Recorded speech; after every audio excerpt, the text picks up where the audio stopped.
l'émotion, elle est déjà inhérente à la langue des signes, elle est déjà très présente.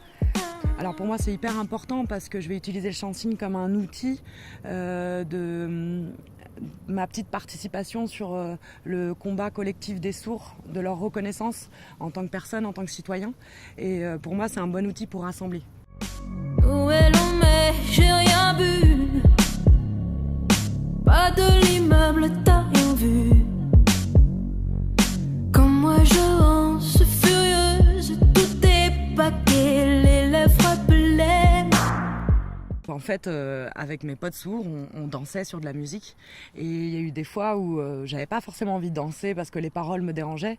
Et comment leur expliquer ? C'est là où je me suis dit, en fait, je vais mettre les mains. C'est-à-dire que les sourds que j'ai rencontrés à cette époque-là m'ont donné la langue des signes. Ils me l'ont apprise, ils ont pris le temps pour moi, pour que je puisse après communiquer avec eux. Et ça a été surtout une envie de partage à ce moment-là. Les idées claires que j'attends,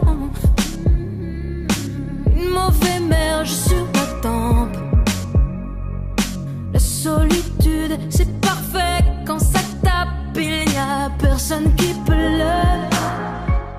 Je vais vouloir dans un premier temps être très précise sur le sens du texte et respecter l'œuvre de l'auteur, bien évidemment. Et aussi la musique, vu que j'entends, j'essaie vraiment d'aller dans tous les petits sons, les petits breaks, les trucs. Sur ça, je vais être hyper précise dans le corps.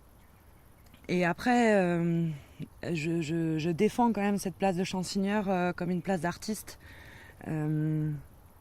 avec le côté où je peux avoir mon interprétation et ma griffe. Je vais chercher et hontement les coups portés sur moi, la violence facile.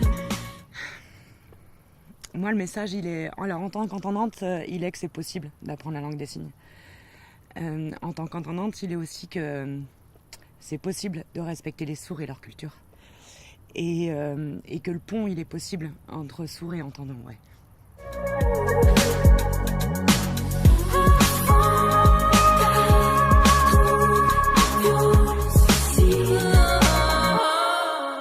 Travailler dans la culture avec ou sans handicap, avec le soutien de l'AGEFIP et d'Audience.